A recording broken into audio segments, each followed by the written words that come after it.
Maria Santos, a 28-year-old immigrant cleaning lady from El Salvador, works multiple jobs to support her sick mother and younger brother back home. During what seems like just another night shift, cleaning the offices of Sterling and Associates advertising agency in Manhattan, she accidentally witnesses a high-stakes campaign meeting for a luxury fashion brand. When the Millionaire CEO unexpectedly chooses her over professional models for his groundbreaking campaign, Maria's life takes an unimaginable turn that will challenge everything she believes about herself, society, and the American dream. First, since the industrial vacuum cleaner hummed against the marble floor of the 42nd floor, its sound echoing through the glass walls of Sterling and Associates. Maria Santos pushed the heavy machine across the pristine surface, her back already aching from the previous 8 hours she'd spent cleaning office buildings across Manhattan. The digital clock on the reception desk glowed 11:47 p.m., and she still had 3 more floors to finish before her shift ended at 2 a.m. She had learned to move like a ghost through these corporate spaces, invisible, efficient, the kind of person who existed only in the peripheral vision of the executives who would arrive in the morning, never questioning who kept their world spotless. Maria had perfected this art of invisibility over the past 4 years, since arriving in New York from El Salvador, and it had served her well. Being noticed, in her experience, rarely led to anything good. Her phone buzzed in her pocket, and she quickly pulled it out, hoping it wasn't another emergency call from home. The text was from her mother. "Misha, the doctor says I need more tests.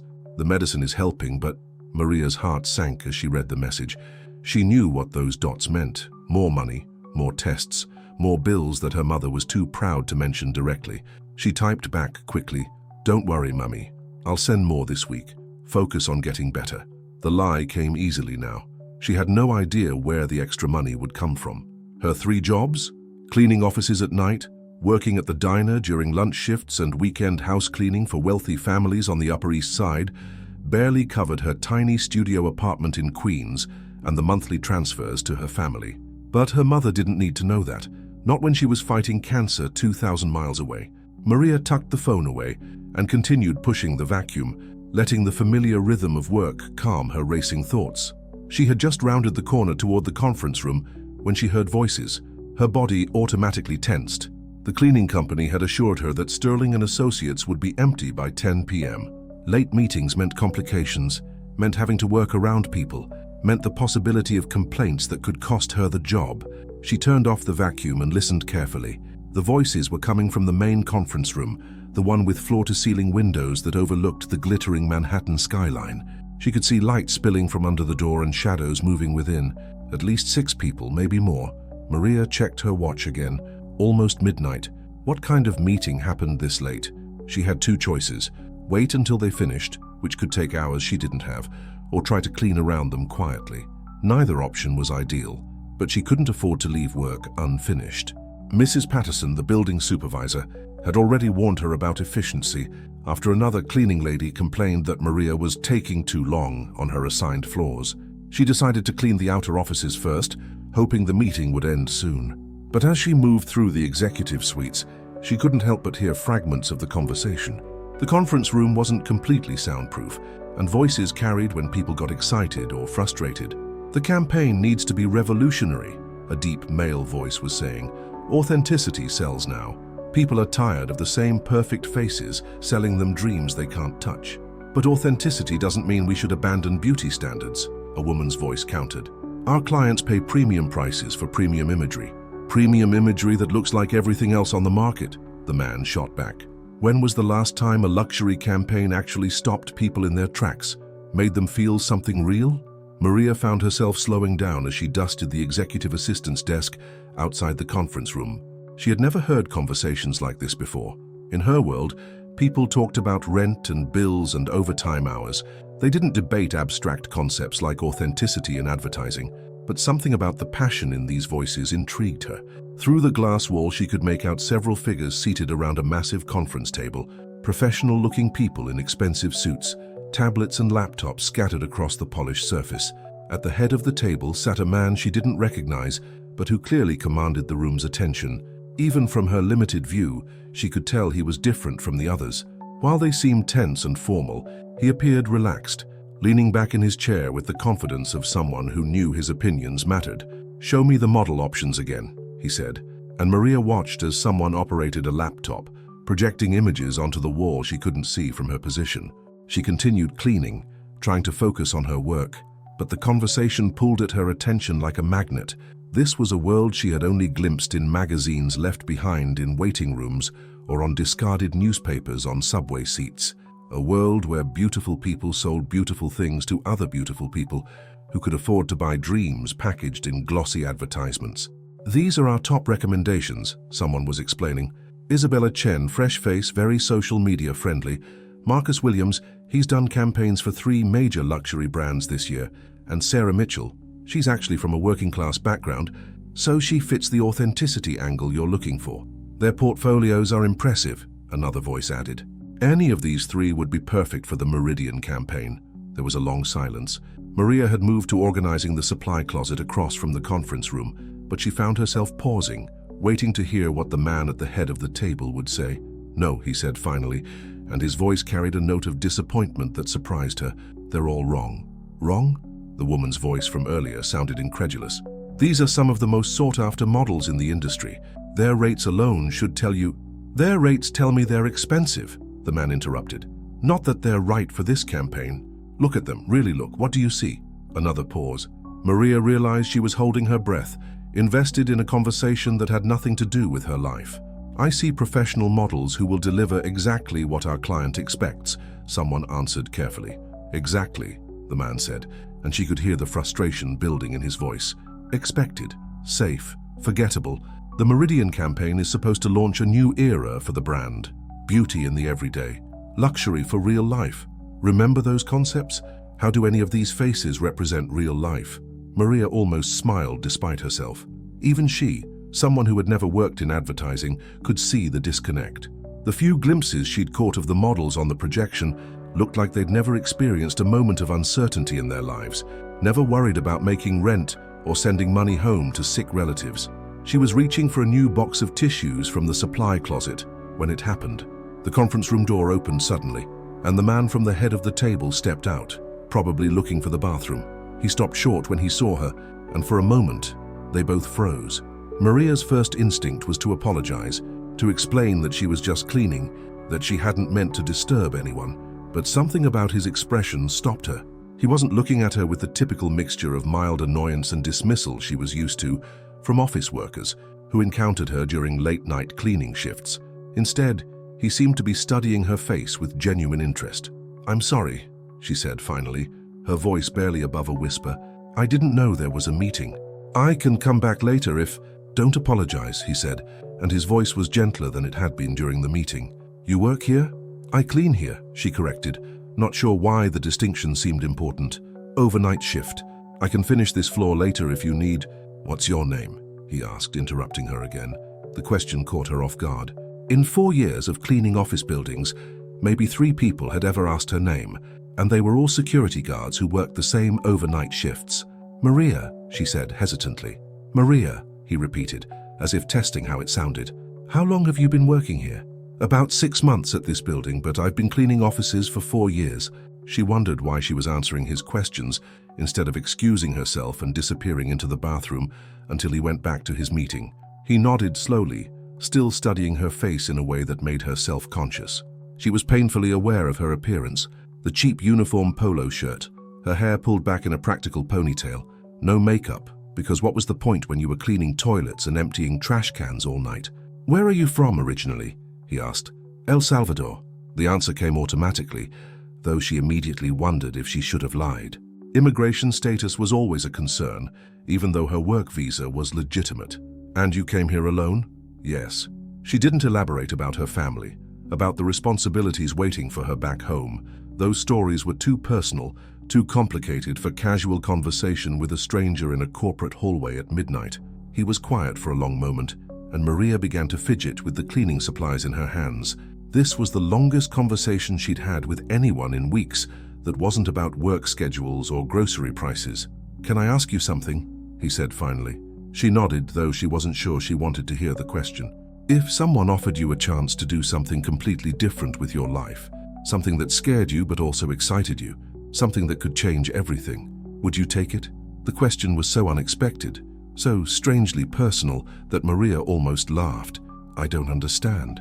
It's a hypothetical, he said, but there was something in his expression that suggested it wasn't hypothetical at all. Would you be willing to take a big risk if it meant the possibility of a big change? Maria thought about her mother's text message, about the doctor visits and medicine and tests that needed paying for. She thought about her tiny apartment and her 3 jobs, and the exhaustion that had become her constant companion. Depends on the risk, she said honestly. Some of us can't afford to lose what little we have. He smiled at that, the first genuine smile she'd seen from him. That's exactly the kind of answer I was hoping for. Before Maria could ask what he meant, the conference room door opened again, and a woman in an expensive-looking suit appeared. Daniel, we're ready for your decision on the models. Daniel. So that was his name. He looked back at Maria one more time, and she saw something in his expression that made her stomach flutter, with a nervousness she couldn't explain. Actually, Rebecca, he said, never taking his eyes off Maria's face, I think I just found our model. The woman followed his gaze to Maria, and her perfectly contoured features shifted from confusion to something approaching horror. Daniel, what are you talking about? He turned back toward the conference room, and Maria watched as he walked to the doorway, gesturing for her to follow. Every instinct told her to stay in the hallway, to return to her cleaning cart, and pretend this strange encounter had never happened. If this moment touched something in your heart, tell me from which place in the world you're listening to this story. But something stronger than instinct, curiosity perhaps, or the desperate hope that maybe, just maybe, her life was about to change, made her take a step forward. Ladies and gentlemen, Daniel announced to the room as Maria appeared in the doorway behind him, I'd like you to meet Maria Santos. She's going to be the face of the new Meridian campaign. The silence that followed was so complete that Maria could hear the hum of the air conditioning and the distant sound of traffic 42 floors below. 6 pairs of eyes stared at her, with expressions ranging from confusion to outright disbelief. And in that moment, standing in the doorway between her old life and whatever came next, Maria realized that everything she thought she knew about her place in the world was about to change forever. The silence stretched for what felt like an eternity. Maria stood frozen in the doorway, acutely aware of every eye in the room fixed on her. She could feel her heart pounding so hard she was certain everyone could hear it. The expensive suits, the gleaming conference table, the wall of windows showcasing Manhattan's glittering skyline. Everything suddenly felt surreal, like she had accidentally walked onto a movie set where she didn't belong. Daniel, this has to be a joke, Rebecca said, her voice tight with barely controlled panic. She was a woman in her 40s, with perfectly styled blonde hair and a suit that probably cost more than Maria made in 3 months. The Meridian campaign is a $50 million investment. We can't just... Can't what? Daniel interrupted, his voice calm but with an edge that made everyone in the room straighten in their chairs. Can't choose someone who embodies exactly what this campaign is supposed to represent? Maria's hands trembled as she clutched her cleaning supplies. She wanted to speak, to tell them this was all a mistake, that she was just trying to do her job and get home to her cramped studio apartment in Queens. But the words wouldn't come. It was as if her voice had abandoned her completely. Look at her, Daniel continued, gesturing toward Maria without taking his eyes off the advertising executives. Really look, when was the last time any of you saw someone work 3 jobs just to survive? Someone who sends half her paycheck to family back home because that's what real people do? Someone whose hands actually show the evidence of honest work? Maria glanced down at her hands and felt a flush of embarrassment. Her nails were short and practical, her palms slightly calloused from years of scrubbing floors and carrying heavy equipment. She had always been self-conscious about her hands, especially when she occasionally cleaned for wealthy families who had manicures that cost more than her weekly grocery budget. That's exactly the point, said a man in a navy suit sitting to Daniel's right. She's authentic, yes, but Daniel, we're selling luxury handbags and jewelry. Meridian customers aren't buying authenticity, they're buying aspiration. They want to see who they want to become, not who they are. Are they? Daniel leaned forward, his eyes lighting up with the kind of passion Maria had heard in his voice earlier. Because our market research tells a different story. 68% of luxury consumers under 35 say they're tired of campaigns that make them feel inadequate. They want to see real beauty, real stories, real people living elevated lives, not perfect models in impossible situations. Rebecca pulled out her tablet, swiping frantically through what appeared to be charts and graphs. The research also shows that luxury brands maintain their cachet through exclusivity and aspiration. If we make it too accessible, too real, we risk cheapening the brand image. Maria finally found her voice, though it came out as barely more than a whisper. I think there's been a misunderstanding. I'm just here to clean. I don't know anything about modeling or advertising or... Tell them about your family, Daniel said suddenly, turning to face her directly. The intensity of his gaze was both encouraging and terrifying. Tell them why you work 3 jobs. Why would that matter? Maria stammered, confusion mixing with panic in her chest. Because that's the story we're selling, Daniel explained patiently. Not just beauty products. We're selling the idea that luxury can be part of a real life, a meaningful life. That taking care of yourself isn't selfish. It's necessary, especially for people who spend all their time taking care of others. The weight of his words hit Maria unexpectedly hard. When was the last time she had done something purely for herself? When had she last looked in a mirror for any reason other than making sure she looked presentable for work? The concept of self-care was so foreign to her current existence that it almost seemed frivolous. My mother is sick, she heard herself saying, though she hadn't consciously decided to speak. Back in El Salvador, cancer. The treatments are expensive, and my younger brother is still in school. I work to send them money every month. The room fell quiet again, but this time it felt different, less hostile somehow. Maria noticed a few of the executives exchanging glances that seemed less skeptical than before. And what do you do for yourself? Daniel asked gently. The question caught her off guard. What do you mean? When was the last time you bought something that wasn't absolutely necessary? When did you last do something just because it made you happy? Maria thought about it, really thought about it, and realized she couldn't remember. Every purchase was calculated. Food, rent, phone bill, metro card, money transfer to family. Even her clothes came from thrift stores or discount retailers, chosen for durability rather than style. I don't really have time for that, she admitted, feeling suddenly vulnerable under the scrutiny of these strangers.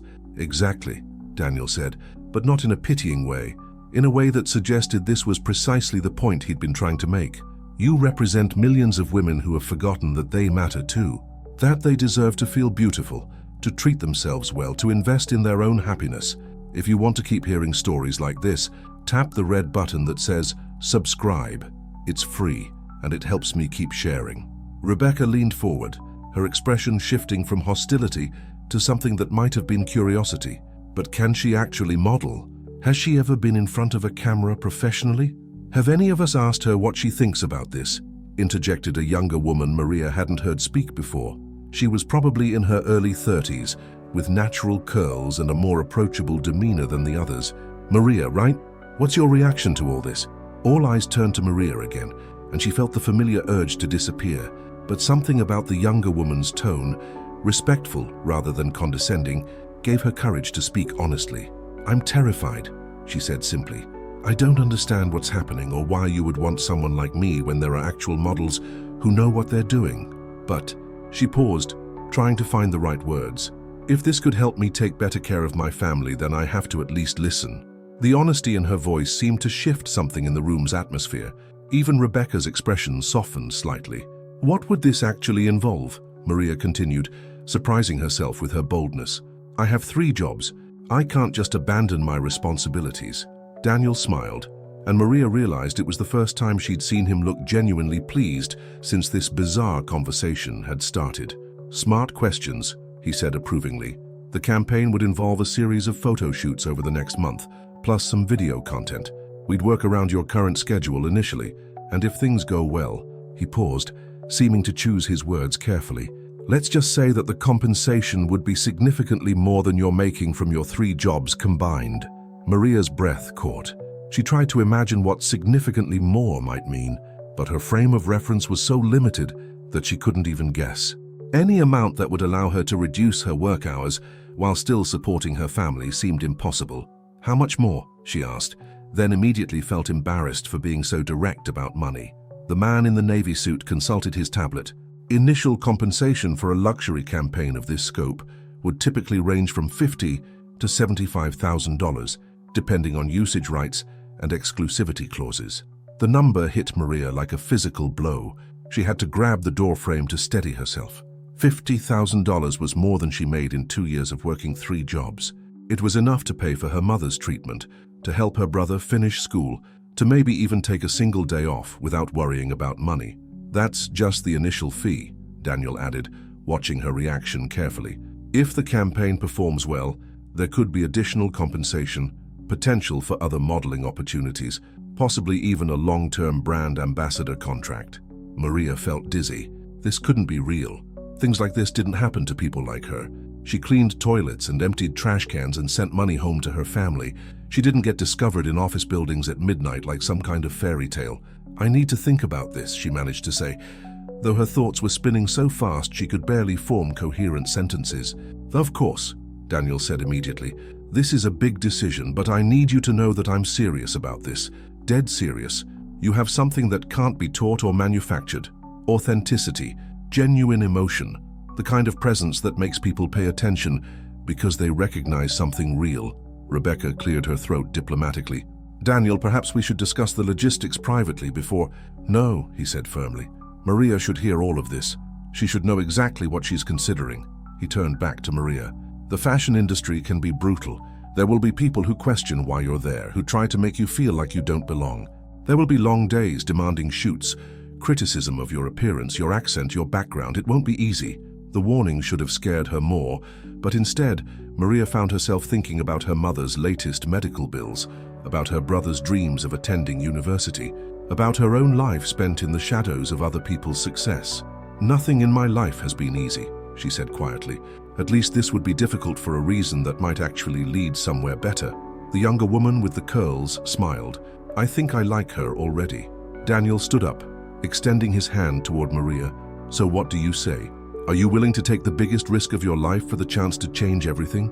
Maria stared at his outstretched hand, knowing that shaking it would mark the end of one life and the beginning of something entirely unknown. Behind him, the lights of Manhattan stretched endlessly into the night, each one representing someone else's dream, someone else's chance to become something more. She thought about her mother, fighting cancer 2,000 miles away.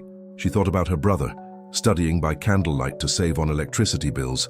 She thought about herself, 28 years old and invisible to the world, cleaning up other people's messes while her own dreams gathered dust in the corners of her exhausted mind.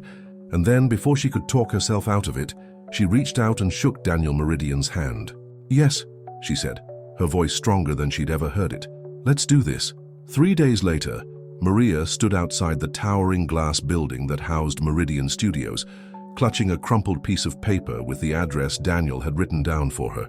Her hands were shaking, though whether from the cold October morning or pure terror, she couldn't tell. She had barely slept in the past 72 hours, her mind cycling between excitement and the crushing fear that this was all some elaborate mistake. The building was nothing like the office spaces she was used to cleaning. This was Soho, where every storefront looked like an art gallery, and people walked with the kind of confidence that came from knowing they belonged in exclusive places. Maria looked down at her outfit, the nicest jeans she owned, a simple black sweater from Target, and her only pair of dress shoes that weren't falling apart, and wondered if she should have tried to buy something new. But with what money? She had already called in sick to 2 of her 3 jobs, losing income she couldn't afford to lose just to be here. If this whole thing fell through, she would be in an even worse position than before. "You must be Maria." She turned to find a tall woman with striking silver hair and kind eyes approaching her. The woman was probably in her 50s, dressed in flowing black clothes that looked both comfortable and effortlessly elegant. She carried herself with the kind of grace Maria had only seen in movies. "I'm Patricia Chen, the photographer for today's shoot. Daniel told me to watch for someone who looked like she was about to run away." Patricia smiled warmly. "And you definitely have that deer-in-headlights expression he mentioned." "I'm sorry," Maria stammered. "I've never done anything like this before. I'm not really sure what I'm supposed to do." "That's exactly why you're perfect for this," Patricia said, gently taking Maria's elbow and guiding her toward the building entrance. "Do you know how many models I've worked with who are so practiced at being photographed that they can't access anything real anymore? They've learned to perform beauty instead of simply being beautiful." As they rode the elevator to the 15th floor, Patricia continued talking in a way that seemed designed to calm Maria's nerves. She explained that today would be mostly about getting comfortable, testing different looks, seeing how Maria responded to the camera. Nothing too intense, nothing that would be used in the final campaign without her approval. But when the elevator doors opened, Maria's nervousness spiked again. The studio was enormous, with white walls, professional lighting equipment that looked like something from a space station, and at least a dozen people bustling around with purposeful energy. Everyone looked impossibly stylish and seemed to know exactly what they were doing. "Maria!" Daniel's voice carried across the studio, and she saw him approaching with what appeared to be genuine enthusiasm.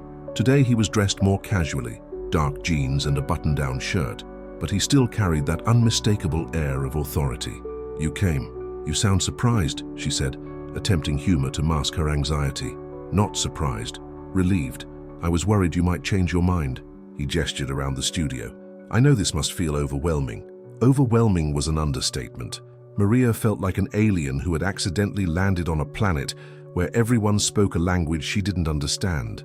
People were discussing f-stops and color temperatures and wardrobe pulls while she stood there trying not to panic. "Let me introduce you to the team," Daniel said, leading her toward a group of people clustered around a makeup station. "This is Carmen, our makeup artist, and James, who handles hair. They're going to help you feel more comfortable in front of the camera." Carmen was a petite Latina woman with intricate tattoos covering her arms and a smile that immediately put Maria at ease. "Mija," she said warmly, "you have incredible bone structure. This is going to be fun." "I don't usually wear much makeup," Maria admitted, feeling self-conscious. "Good," James chimed in. He was a tall black man with perfectly styled locks and an infectious laugh. "We're not here to make you look like someone else. We're here to help you look like the most beautiful version of yourself." As Carmen began working on Maria's face, applying what she called natural enhancement, she chatted casually about her own background. She had grown up in East LA, worked her way through beauty school while raising 2 kids, and now did makeup for major fashion campaigns and celebrity photo shoots. 10 years ago, I was doing makeup at a mall counter, wondering if I'd ever get a real break," Carmen said while carefully applying mascara. "Sometimes life surprises you. Sometimes it just takes one person believing in you to change everything." The conversation helped Maria relax, and she found herself opening up about her own story. Carmen and James listened without judgment as she talked about El Salvador, about her family, about the surreal nature of the past few days. "Girl, you're living everyone's dream," James said, while working some kind of magic on her hair that made it look fuller and shinier than she'd ever seen it. "But I bet it doesn't feel like a dream right now." "It feels like I'm going to wake up any minute and be back to scrubbing floors," Maria admitted. "What comes next is even stronger. And to not miss the ending, tap the subscribe button now. It's free, and you'll be with me in every new story." Patricia appeared beside the makeup chair, camera in hand. "Ready for some test shots? We'll start simple. Just you sitting naturally, getting used to how the camera feels." Maria's stomach clenched again, but she nodded. Carmen and James had worked some kind of transformation that made her look like herself, only better. Her skin glowed. Her eyes seemed larger and more expressive. Her hair fell in soft waves around her shoulders. When she looked in the mirror, she almost didn't recognize the woman staring back at her. The first hour was awkward. Maria felt stiff and self-conscious, hyper-aware of every expression, every gesture. Patricia was patient, constantly encouraging her to relax, to move naturally, to forget about the camera and just be present. "Tell me about your mother," Patricia said suddenly, continuing to shoot while she spoke. "Now, what's she like?"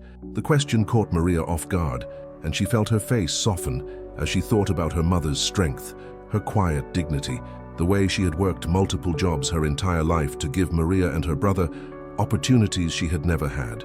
"She's the strongest person I know," Maria said, and Patricia's camera clicked rapidly. "She taught me that hard work isn't something to be ashamed of, that there's honor in taking care of your family, no matter what it costs you." "Beautiful," Patricia murmured, and Maria realized she had stopped thinking about posing. She was just talking, just being herself, and somehow that was working. They spent the next 2 hours exploring different looks, different moods.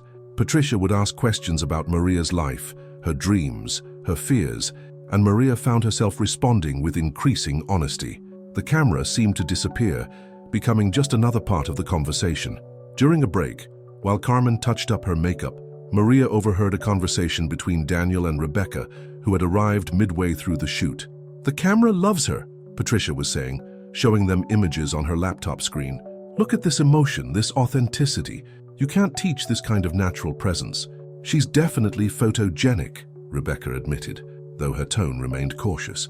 But can she handle the pressure of a major campaign? The media attention? The criticism? That's what we're here to find out, Daniel replied. But look at these shots, Rebecca. When was the last time you saw a model convey this much genuine feeling in a test shoot? Maria felt a flutter of pride mixed with terror. They were talking about her like she might actually be capable of this impossible thing. But she also heard the underlying concern in Rebecca's voice, the suggestion that there were challenges ahead she hadn't even considered yet. When the shoot resumed, Patricia directed Maria through some more structured poses, but she continued the conversational approach that had worked so well earlier. What would you say to young women who feel like they don't fit society's definition of beautiful? Patricia asked while adjusting her camera settings. The question hit something deep in Maria's chest. She thought about all the years she had felt invisible, all the times she had looked at magazines or advertisements and seen nothing that reflected her reality. I'd tell them that beauty isn't about fitting in, she said, surprised by the strength in her own voice. It's about being real, about taking care of the people you love and working hard for what matters to you. It's about not giving up when things get difficult. The camera clicked, and Maria felt something shift inside her. For the first time since this whole crazy experience had started, she felt like she belonged here. Not because she looked like a traditional model, but because she had something real to say. That's exactly the message this campaign needs to convey, Daniel said from behind Patricia, and Maria could hear the excitement building in his voice. That's what's been missing from luxury advertising, real meaning behind the beauty. As the day wound down, Maria felt exhausted but also exhilarated. Patricia showed her some of the shots on the camera's LCD screen, and Maria was amazed by what she saw. The woman in those photos looked confident, beautiful, but most importantly, she looked authentic. So what happens now? Maria asked as the team began packing up equipment. Now I edit these shots and we present them to the Meridian board next week, Daniel explained. If they approve, and I'm confident they will, we move forward with the full campaign. And if they don't approve? Daniel's expression grew serious. Then we find another way to make this work, because I meant what I said that night in the office. You're exactly what this campaign needs. As Maria left the studio that evening, riding the subway back to Queens in her regular clothes, she felt like she was carrying a secret that might change everything.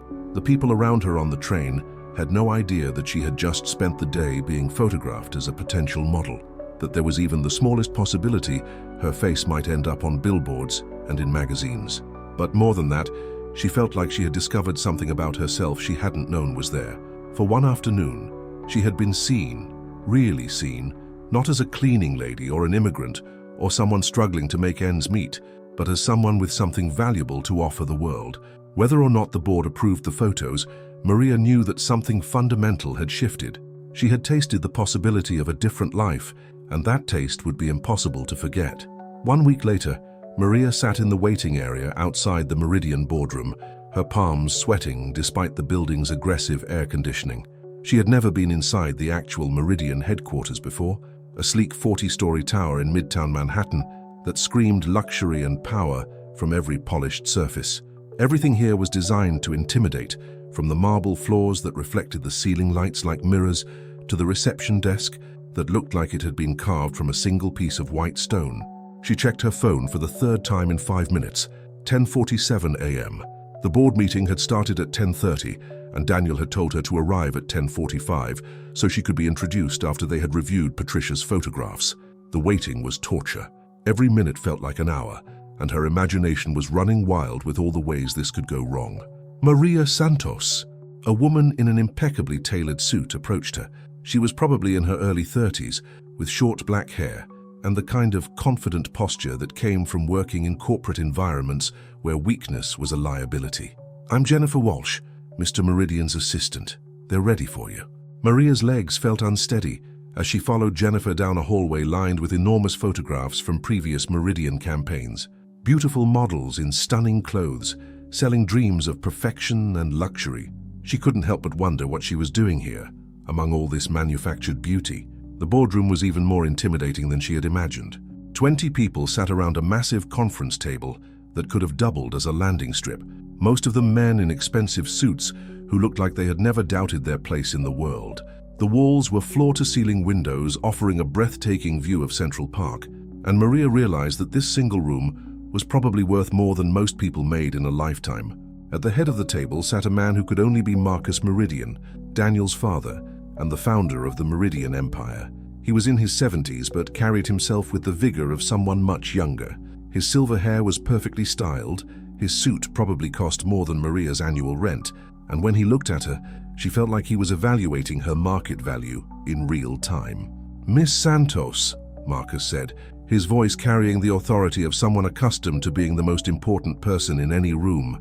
"Please, have a seat." Daniel caught her eye from across the table and gave her an encouraging nod, but she could see the tension in his shoulders. This wasn't going to be easy. "We've been reviewing the photographs from your test shoot," Marcus continued, gesturing toward a large screen where Patricia's images were displayed. "They're quite impressive." Maria looked at the screen and felt a jolt of surprise. She had seen some of the shots on Patricia's camera, but seeing them projected this large in this context was overwhelming. The woman in those photographs looked confident, beautiful, real in a way that seemed to command attention. "Thank you," she managed to say, though her voice came out smaller than she intended. "However," Marcus continued, and Maria's heart sank at the word, "we have some concerns about moving forward with this direction for the campaign." A man in a navy suit whom Maria didn't recognize leaned forward. "Miss Santos, you seem like a lovely young woman, but the Meridian brand has spent decades building a reputation for exclusivity and aspiration. Our customers pay premium prices because they associate our products with a certain lifestyle." "What Richard is trying to say," interrupted a woman with perfectly blown-out blonde hair, "is that our typical customer base might not see themselves reflected in your background." The word background was delivered with such delicate disdain that Maria felt heat rise in her cheeks. She understood perfectly what they meant. She was too poor, too foreign, too real for their target demographic. "That's exactly the problem," Daniel said, his voice sharp with frustration. "We've been selling the same fantasy for 20 years, and our younger demographic is moving toward brands that represent authenticity and social consciousness. Our market research shows..." "Market research can be interpreted many ways," Marcus interrupted his son. "Miss Santos, what would you say to our customers who have been loyal to this brand for decades? Women who have built their identities around the aspirational lifestyle we represent?" The question hung in the air, and Maria realized that everyone in the room was waiting for her answer. This was her moment to prove she belonged here, to show that she understood what was at stake. She thought about the cleaning jobs, about working until her hands were raw and her back ached. She thought about sending money home to her mother while eating rice and beans for dinner 3 nights in a row. She thought about all the times she had felt invisible, worthless, like she didn't matter to anyone. But she also thought about Carmen, who had worked her way up from a mall counter to major fashion campaigns. She thought about Patricia, who had treated her with respect and dignity from the moment they met. She thought about her mother, fighting cancer with grace and strength that no amount of money could buy. "I would tell them that real luxury isn't about exclusion," Maria said, her voice growing stronger with each word. "It's about inclusion. It's about celebrating beauty in all its forms, not just the narrow definition we've been taught to accept." The room was silent, and Maria could feel the weight of their attention.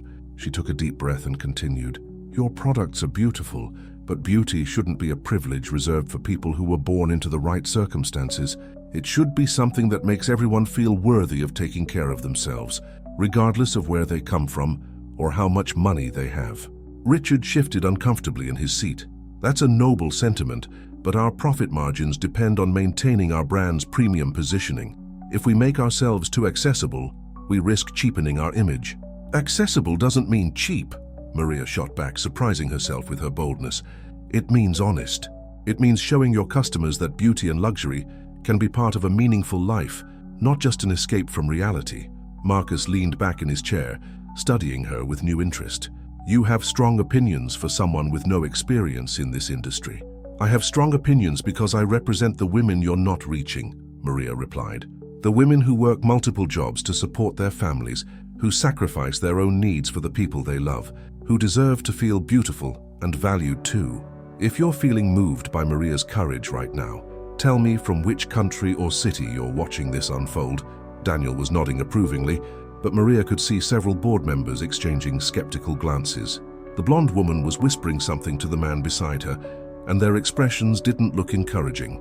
"Miss Santos," Marcus said finally, "you make compelling points, but compelling isn't always profitable. Daniel has convinced us to consider this direction, but the financial risk is substantial.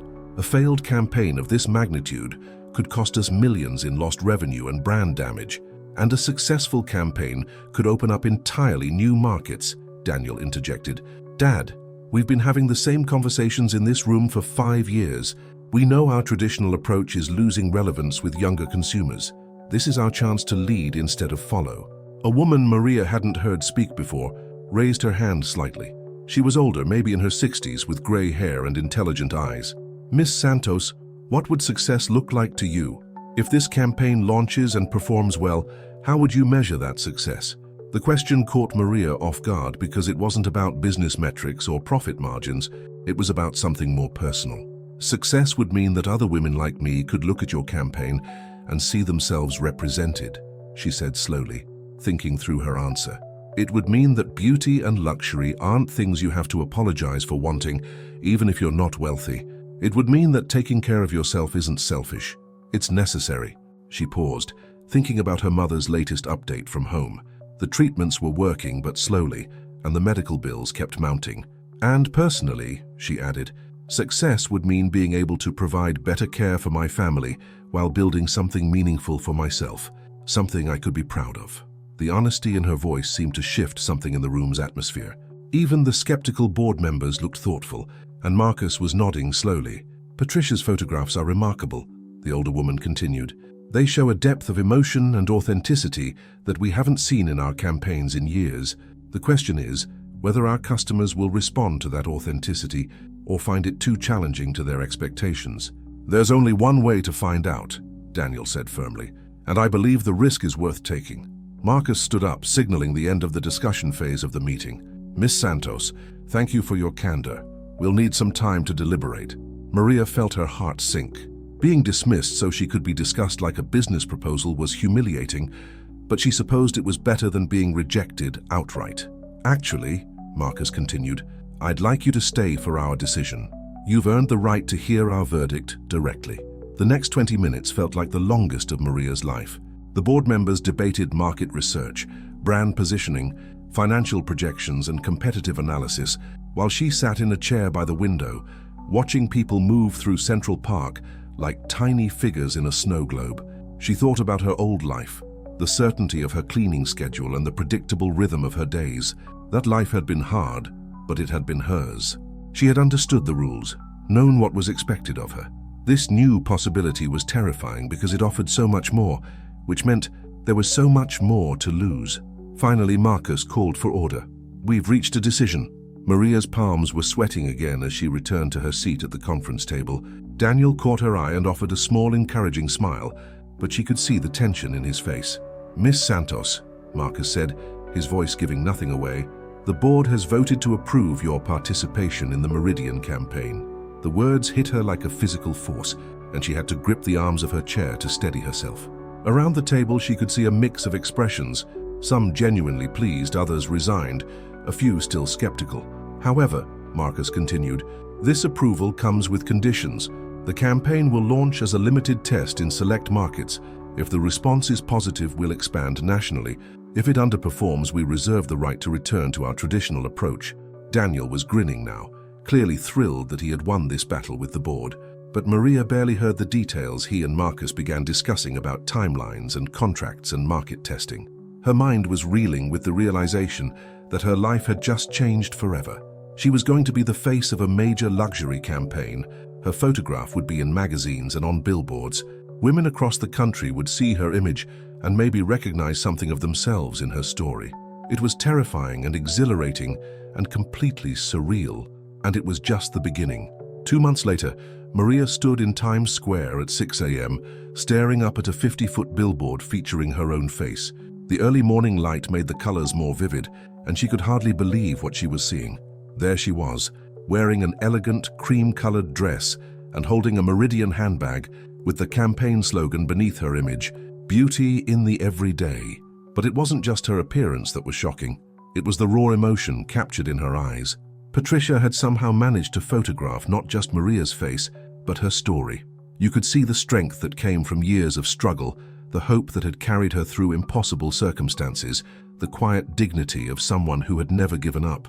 "How does it feel?" Daniel asked, approaching with 2 cups of coffee from a nearby cart. He had insisted on being there when she saw the billboard for the first time, understanding that this moment was bigger than just marketing. It was the culmination of everything they had been working toward. "Surreal," Maria admitted, accepting the coffee gratefully. "I keep expecting to wake up and find out this was all a dream." The campaign had launched nationwide 3 days ago, and the response had been unlike anything anyone at Meridian had anticipated. Social media was exploding with posts about the cleaning lady turned model. News outlets were running features about Maria's background, and sales figures were already showing an unprecedented spike in younger demographics. But it hadn't all been positive. Maria's phone buzzed with another notification, and she glanced down to see yet another news article with her face on it. This one was from a fashion blog with the headline, "The Death of Aspirational Marketing, Meridian's Controversial New Face Divides Industry Experts." She had learned not to read the comments on these articles. Some were supportive, celebrating her authentic story and the message of inclusivity the campaign represented. But others were brutal, questioning her qualifications, her appearance, her right to be in spaces traditionally reserved for conventional models. The criticism wasn't just professional, it was personal, attacking everything from her accent to her background to her family's immigration status. "Don't read them," Daniel said, noticing her expression as she looked at her phone. "The people who matter, your real audience, they get it. The numbers prove that." He was right about the numbers. The campaign's performance metrics were breaking company records. Website traffic was up 400%, social media engagement had tripled, and most importantly, actual sales were surging in ways that contradicted every traditional assumption about luxury marketing. But the success was also bringing challenges Maria hadn't anticipated. "There's something I need to tell you," she said, looking away from the billboard and back at Daniel. "I got a call from my building supervisor yesterday. Someone contacted her about me, asking questions about my cleaning jobs, my immigration status, whether I was really just a regular person or if this was all some kind of publicity stunt." Daniel's expression darkened. "Who called?" She wouldn't say, but she was nervous, asking me if I was in some kind of trouble. I assured her I wasn't, but Maria trailed off, feeling the familiar knot of anxiety in her stomach. "Daniel, what if this affects other people? What if my family back home gets attention they don't want? What if the other cleaning ladies I work with get hassled because of me?" It was the question that had been keeping her awake at night. Success was supposed to feel good, but instead she felt like she was living in a fishbowl, with every aspect of her life under scrutiny. "We'll handle it," Daniel said firmly. "I'll have our legal team look into who's been making those calls, and if anyone harasses your family or co-workers, we'll make sure they face consequences." They walked slowly through the nearly empty streets of Times Square, past the other billboards and digital displays that would soon be crowded with tourists and commuters. Maria found herself studying the other advertisements, all featuring the kind of perfect, untouchable beauty she had grown up seeing in magazines. "Do you ever wonder if we made a mistake?" she asked suddenly. "I mean, look around, everything else looks so polished, professional. Maybe the critics are right, maybe I don't belong in this world." Daniel stopped walking and turned to face her directly. "Maria, 3 days ago, I got a call from our Miami office. A 15-year-old girl and her mother came into the store specifically because they saw your campaign. The girl had been saving money from her part-time job for months to buy her first luxury handbag, but she had never felt comfortable in high-end stores before. She told the sales associate that seeing your billboard made her feel like luxury was for people like her too." He paused, pulling out his phone to show her something. "And this morning I got this email from a woman in Chicago. She's a single mother who works 2 jobs, and she says your campaign inspired her to buy her first Meridian product, not because she wanted to look like someone else, but because she wanted to celebrate who she already was." Maria read the email over his shoulder and felt tears prick at her eyes. The woman had written about feeling invisible for years, about sacrificing everything for her children, about never feeling worthy of beautiful things. But seeing Maria's campaign had made her realize that taking care of herself wasn't selfish, it was necessary. "That's what we're doing," Daniel continued. "We're not just selling handbags and jewelry. We're selling the idea that everyone deserves to feel beautiful and valued, regardless of their circumstances." As if summoned by their conversation, Maria's phone rang. The caller ID showed her mother's number, and her heart immediately jumped to worst-case scenarios. Her mother usually texted rather than called, partly because international calls were expensive, and partly because she didn't want to interrupt Maria's new, important life. "Mami," Maria answered in Spanish, switching to her native language automatically. "Mija," her mother's voice came through clearly, stronger than it had sounded in months. "I just wanted to hear your voice." "Mrs. Rodriguez showed me the pictures on her computer. You look so beautiful, so dignified." Maria's throat tightened with emotion. "How are you feeling? How are the treatments going?" "Better," her mother said, and Maria could hear the smile in her voice. "The doctors say that cancer is responding well. And Mija, I have to tell you something. The whole neighborhood has seen your pictures. Everyone is so proud. Mrs. Vargas says her daughter in New York saw your face on a big sign near where she works. Mami, are you okay with all the attention? Are people bothering you?" "Bothering me?" Her mother laughed, a sound Maria hadn't heard in months. "Mija, they're celebrating. You've shown the world what I've always known, that we have value, that our stories matter, that we don't have to hide who we are to deserve good things." After hanging up, Maria felt something shift inside her chest. The fear and self-doubt that had been plaguing her began to transform into something else. Determination, maybe, or a sense of responsibility to the people who saw themselves reflected in her story. "My mother says the whole neighborhood is proud," she told Daniel, wiping away tears she didn't realize had started falling. They continued walking, and Daniel shared more stories about the campaign's impact. A Meridian store in Los Angeles had reported that their customer demographic had expanded dramatically, with women who had never shopped there before coming in specifically because of Maria's campaign. A fashion institute in Atlanta had invited her to speak to students about authenticity in modeling. 3 other major brands had reached out to Daniel, asking about partnering with real people for their own campaigns. But perhaps most importantly, the campaign was starting conversations about representation and inclusivity that went beyond fashion and marketing. If this story is touching your heart, share with me what city you're following from. I love knowing how far these stories travel. "There's something else," Daniel said as they approached the subway station, where Maria would catch her train back to Queens. The board met yesterday to review the campaign's performance. Maria's stomach clenched. She had been dreading this moment, knowing that Marcus Meridian and the other executives would be analyzing every metric, every response, every dollar of revenue generated. And they voted unanimously to expand the campaign nationally and extend your contract for another year, Daniel said, grinning broadly. "Plus, they're increasing your compensation significantly. You'll be able to quit all your other jobs and focus entirely on this." The news should have made her ecstatic, but instead Maria felt a complex mix of emotions. Relief, certainly, and gratitude for the financial security, but also a strange sense of loss for the life she was leaving behind and a growing awareness of the responsibility that came with her new platform. "Daniel," she said slowly, "I want to do something with this opportunity. Not just pose for pictures and attend events. I want to use this platform to help other women like me." "What did you have in mind?"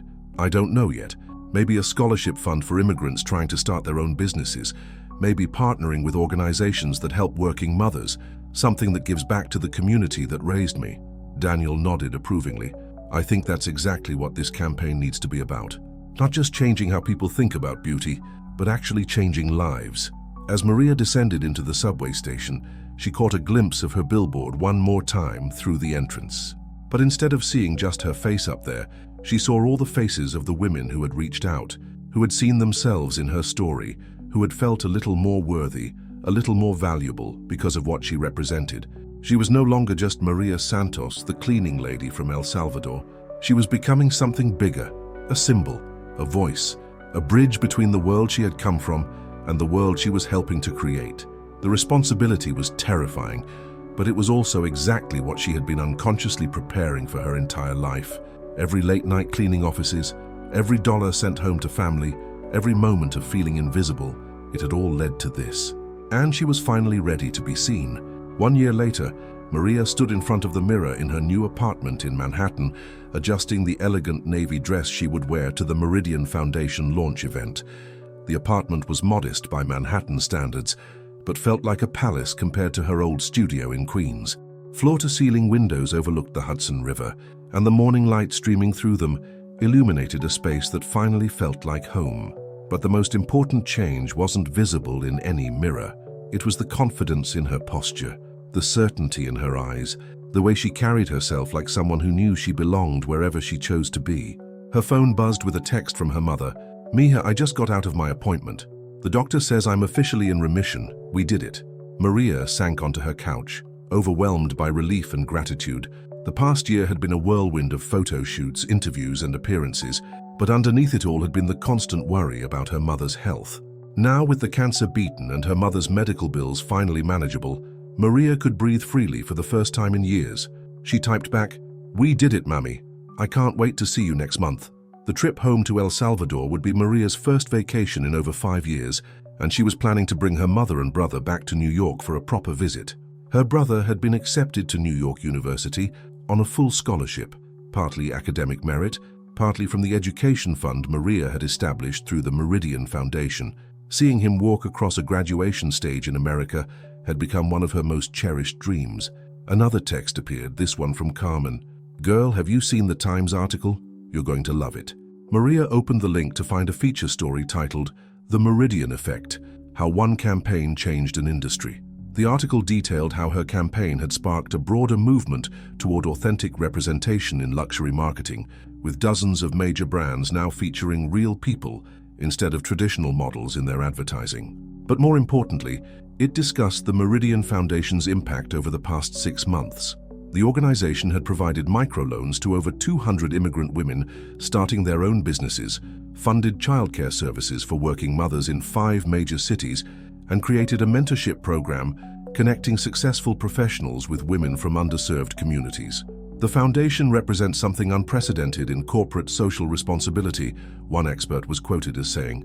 Rather than simply writing checks to existing charities, Maria Santos has created sustainable programs that directly address the challenges she once faced herself. Maria smiled as she read about Rosa Martinez, a single mother from Phoenix, who had used a Meridian Foundation loan to open a catering business that now employed 12 people. Or about Fatima al-Rashid, a refugee from Syria who had been matched with a mentor through the program and was now working as a financial advisor in Seattle. These were the stories that mattered most to Maria, evidence that her platform was creating real change in real lives. A knock at the door interrupted her reading. She opened it to find Daniel standing in the hallway, holding a garment bag and grinning broadly. "Ready for the big day?" he asked, stepping into the apartment. The launch event for the Meridian Foundation was scheduled for that evening at the Museum of Natural History.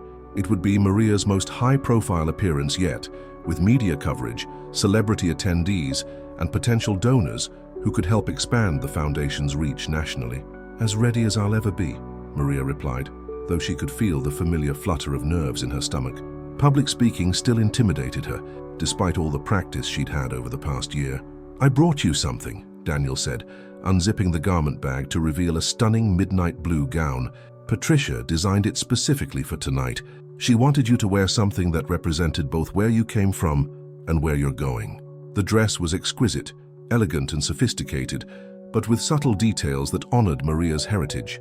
The fabric had a subtle texture that resembled traditional Salvadoran textiles, and the cut was both modern and timeless. "Daniel, it's perfect, but I have to ask you something." Maria's expression grew serious. "Are you sure about tonight's speech? About me sharing the whole story?"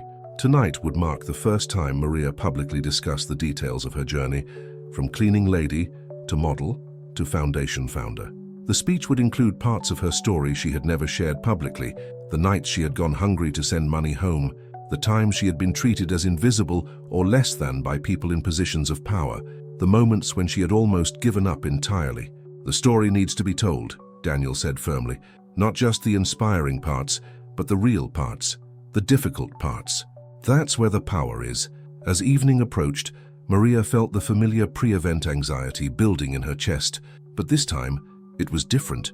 Instead of fear about whether she belonged in elite spaces, she felt the weight of responsibility to use her voice effectively. The museum was transformed for the event, with elegant lighting and displays showcasing the foundation's work, alongside Patricia's photographs from the original campaign. As guests arrived, a mix of business leaders, celebrities, journalists, and community activists, Maria moved through the crowd with a grace that had become second nature. She paused at a display featuring before and after photos of foundation loan recipients, their small businesses thriving, their families stable and growing. These women's faces told stories similar to her own: struggles overcome, dreams realized, potential fulfilled despite seemingly impossible odds. Nervous? Patricia appeared beside her, camera in hand as always.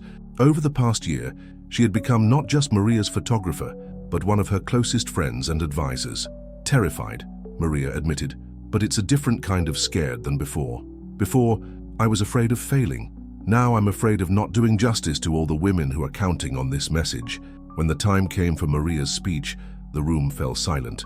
She walked to the podium, looking out at an audience that included some of the most powerful people in New York, alongside community members and foundation beneficiaries whose presence meant everything to her. She began with the story they all knew, the night in the office building when Daniel had chosen her for the campaign. But then she went deeper, sharing details she had never spoken about publicly. "What you didn't see in those early magazine articles," she said, her voice steady despite her racing heart, "were the nights I ate rice and beans for dinner because I had sent my grocery money to my mother for her cancer treatments. You didn't read about the times I worked 18-hour days, cleaning offices and serving tables and scrubbing floors, because 3 minimum wage jobs still weren't enough to cover both my rent and my family's medical bills." The audience was completely silent, hanging on every word.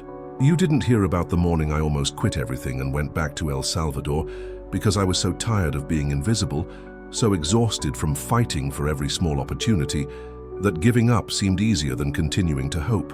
She paused, looking directly at some of the young women in the audience who had received foundation support. "But I want you to understand something important. Those struggles weren't obstacles to overcome. They were preparation for this moment.